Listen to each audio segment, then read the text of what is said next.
ចាជំរាបសួរចាវីដេអូនេះសូមផ្ញើជូនដល់បងប្អូនដែលថ្មីចាទើបតែស្គាល់ខ្ញុំទើបតែបានមើលវីដេអូខ្ញុំចាហើយក៏ចង់សូមអភ័យទោសដែរចាសម្រាប់វីដេអូខ្ញុំមុនវាឮសំឡេងភ្លេងខ្លាំងប៉ុន្តែក៏ចង់បញ្ជាក់ថាបើសិនជាបងប្អូនចង់ស្ដាប់វីដេអូហ្នឹងឲ្យបានច្បាស់ណាចាដោយมันមានសំឡេងខ្លាំងរំខានបងប្អូនបើកស្ដាប់ល្មមបានណាកុំបើកអស់ចាកុំបើកអស់ព្រោះកាន់តែបើកអស់ភ្លេងហ្នឹងកាន់តែឮលុបនៅសំឡេងរបស់ខ្ញុំហើយបងប្អូនអត់ធ្លាប់នឹងស្ដាប់សំឡេងរបស់ខ្ញុំទៀតវាពិបាកនឹងស្ដាប់អញ្ចឹងអានេះក៏វាបង្ហាញថាបងប្អូនខ្សោយនឹងការស្ដាប់ដូចគ្នាដែរច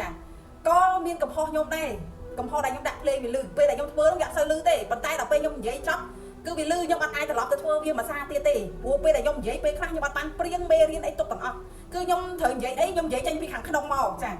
ានិយាយពីចិត្តខ្ញុំមកដែលចែកម្លែកទៅចាអត់បានព្រៀងមេរៀនអូខ្ញុំមិនដឹងត្រូវនិយាយអីនិយាយខ្លះអត់ទេចាហើយក៏ចង់ប្រាប់បងប្អូនដែរ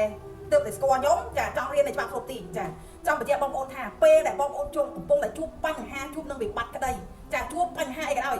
យអ្វីដែលបងប្អូនត្រូវដោះមុនបងប្អូនដឹងអត់តែពេលដែលជួបបញ្ហាអីក៏ដោយ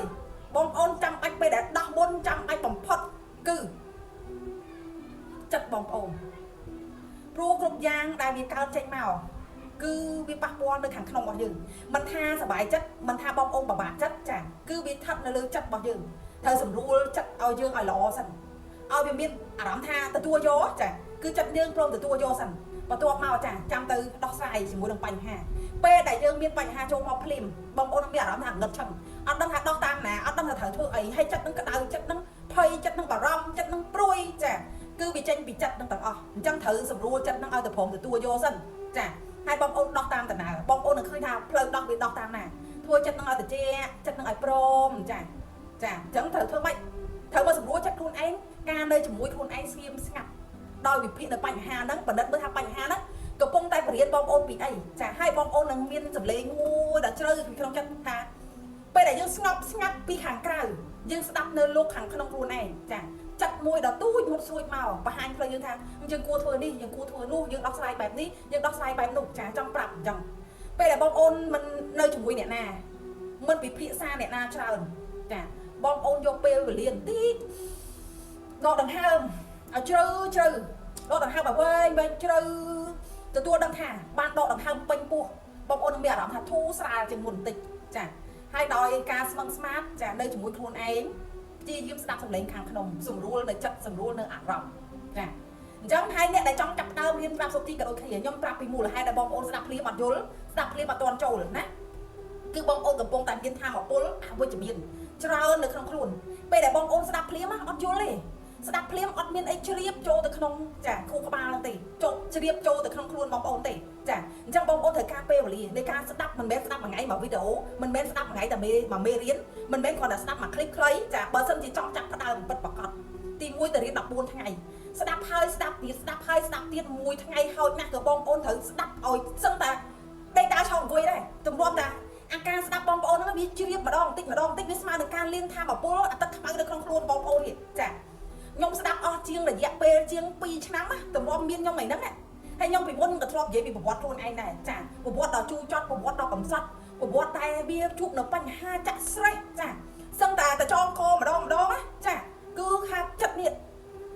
ជាមនុស្សម្នាក់ដែលទុនជ្រាយចាទុនខ្សោយចាជាចិត្តដែលមានអីតិចយំមានអីតិចដេកដួលពេលដែលមានបញ្ហាអីតិចគឺចិត្តនឹងអង្គររង្គើចាមិនមែនខ្ញុំបច្ចុប្បន្ននេះទេចាមិនមែនខ្ញុំបច្ចុប្បន្ននេះទេខ្ញុំចង់និយាយថាខ្ញុំក្រោកមកពីហៅថាអាមិនគេហៅថាល្ងឹត8ទិសចាបើបងប្អូនណាកំពុងតែល្ងឹត8ទិសចាចាប់ដើមរៀនទៅច្បាប់សុខទីស្ដាប់ខ្ញុំឲ្យបងប្អូនទៅធ្វើណាធ្វើទី1ទៅរៀន14ថ្ងៃចា14ថ្ងៃបដូរជីវិតរៀនបន្ទាប់នឹងហើយគឺរៀនមេរៀនផ្សេងទៀតដែលក្រែរំលឹកឲ្យបងប្អូនធ្វើហើយធ្វើពេលដែលបងប្អូនជួជ្រាបដំបូងណាអាចថាវាអត់ទាន់មានក្តីសុខភ្លាមទេការរៀនភ្លាមចាហើយក៏វាអត់ទាន់យល់ភ្លាមដែរដូចខ្ញុំនិយាយបញ្ជាក់ពីខាងដើមមិនអញ្ចឹងពេលស្ដាប់ទៅវាអត់ទាន់យល់ទេកោសិកាយើងអត់ទាន់បើកទទួលចាខួរក្បាលយើងអត់ទាន់បើកទទួលព័ត៌មានថ្មីនឹងបានទេអញ្ចឹងយើងស្ដាប់អត់យល់ភ្លាមទេអញ្ចឹងត្រូវការព្យាយាមស្ដាប់ហើយស្ដាប់ទៀតស្ដាប់ហើ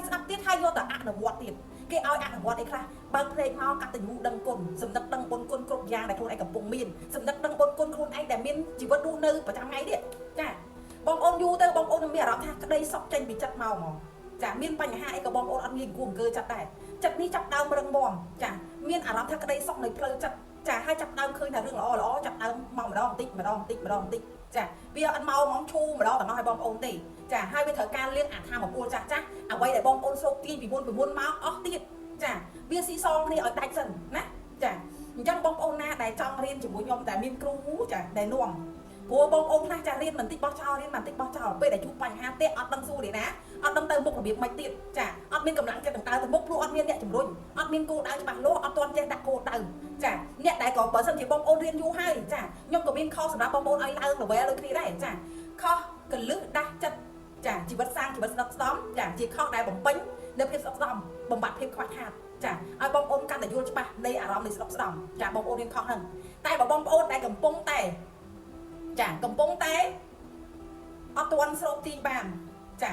អត់ទាន់បលែងបានព្រោះការច្បាប់ស្រូបទាញសំខាន់បំផុតការបលែងចុងក្រោយគេនៃការបលែងបងប្អូនអត់ទាន់យល់ពីច្បាប់នៃការបលែងខ្ញុំកំពុងតែត្រៀមបើកខុសថ្មីមួយទៀតគឺច្បាប់នៃការបលែងឲ្យចក្រវាឡធ្វើការជំនួសចាបងប្អូននឹងយល់ពីចក្រវាឡកាន់តែច្បាស់ហើយការសន្ទនាសារសងជាមួយចក្រវាឡកាន់តែច្បាស់ច្បាប់នៃការបលែងនៅក្នុងនឹងចាខ្ញុំបរៀនខុសចាស់ចប់ហើយនៅមួយដេទៀតទេចាខ្ញុំនឹងបរៀនខុសថ្មីហ្នឹងអញ្ចឹងបងប្អូនណាចង់រៀន inbox ចូលមុនខ្ញុំបើកនេះខ្ញុំឲ្យតម្លៃបងប្អូនពិសេសចាតម្លៃត្រឹមតែ33ឯងទុករយៈពេល1សប្តាហ៍ឲ្យបងប្អូនចាបន្ទាប់ពីហ្នឹងចាប់ដើមបង្រៀនខ្ញុំនឹងឡើងតម្លៃ44ចាពេលដែលខ្ញុំឡើងបរៀនចប់គឺខ្ញុំឡើងតម្លៃ88សម្រាប់ឲ្យអ្នកទាំងអស់គ្នាចារៀនប្រកបគ្រូខ្ញុំមិនមែនរៀនដើម្បីយកទៅលួចអ្នកទាំងអស់គ្នាទេប៉ុន្តែជាការលក្ខខណ្ឌដែលឲ្យបងប្អូនឡើង level ទៅមុខណាចាមានប៉ុណ្ណឹង